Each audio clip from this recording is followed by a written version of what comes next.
My name is Matt Spendlove from Sonata CIC. I'm here with Colin Newman. Hi, Colin. Hiya. I wonder if you could just give us a brief introduction to yourself and what you do.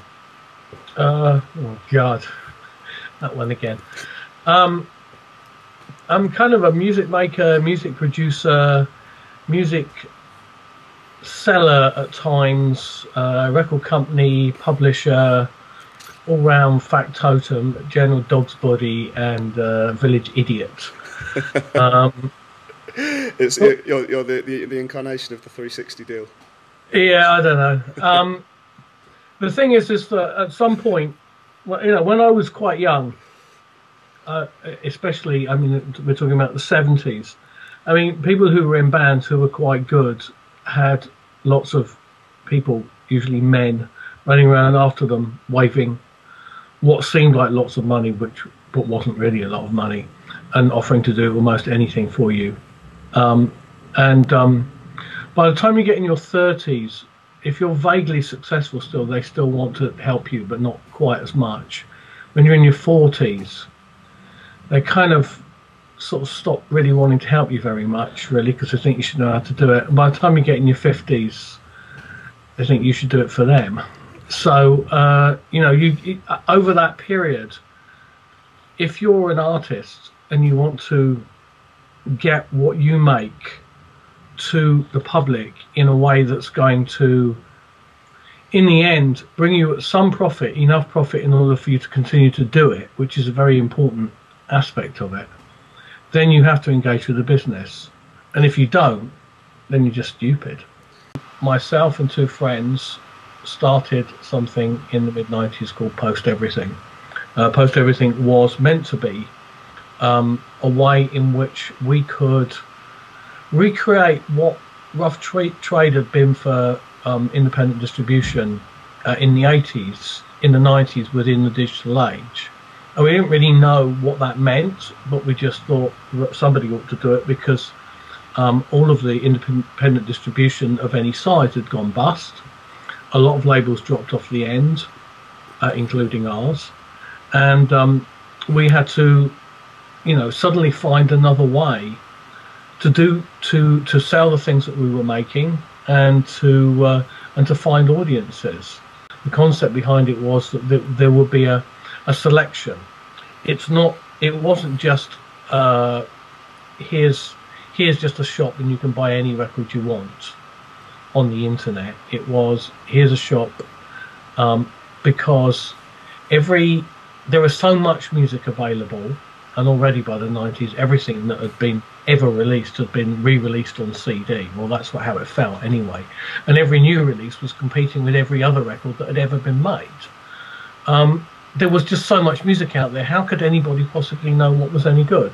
So if you had some people who thought that they had some idea and some other people that might trust them, that might be a basis for a business. It proved not to be in the long term, but I think we did set some interesting precedents for how you could go about something. And perhaps one day someone will pick up the baton and figure out how to do that properly, as opposed to rather amateurishly. How you feel about the illegal platforms where people are sharing music via MP3 blogs and torrent sites?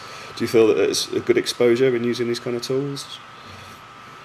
It's so mixed. It depends where you're coming from. Okay, if you look at Wire is a long-established band who've always been somewhat underground, who had their 70s albums, came out on EMI, who by the early 80s had more or less forgotten the band, but kind of kept the stuff just about in print. During that period, a cult status built up around the band, and the band continued and did various things and whatever. But what happened when that catalogue hit the digital age was those first three albums basically escaped. And because of that, Wire gets gigs in many places where we have never sold records, and we have a reputation amongst every generation that comes up, because a lot of those kids, and some of them are kids really young, have heard the music and they've probably got it for free from somewhere. So on that level, it's quite useful for a band the size of Wire although we have our own label, which I run, and if people are pirating those releases, we aren't best pleased. I mean, because this is the band. This is the band putting out records, and people said, you know, thinking that, you know, they can have it all for free. But whatever. When you go to another level, I have another band called Githead, who are much less well known. They're on my own label, Swim, on the label they're on with my wife, Malka. And the whole point about that is that there is also, that stuff also escapes. Very often you get copies out on, you know, rapid share before it's even available in the shops. You know, someone's put up a promo or something like that. And this is kind of intensely irritating because it doesn't make any money. The thing doesn't make money, and that doesn't really get us any gigs or make us any more famous or whatever. It's just people get it for free because they can. And it's kind of depressing. So it depends on who you are. I mean, if you get to a band who are completely new, or any kind of music maker who's completely fresh in it, the worry I would have is, why would anybody do it apart from their initial rush of getting attention, when they realise, after they've been doing it about a year, that they have to put all this investment of time and energy in, and they don't make any money because everybody's downloading their stuff for free.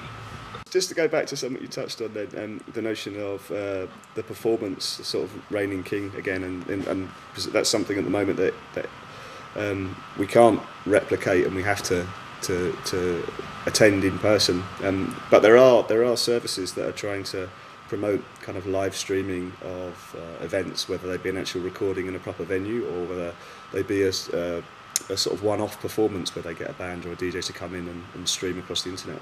I wondered if that's something you have any interest in or experience with Wire on other projects. I think you're just going to tell he's rubbish.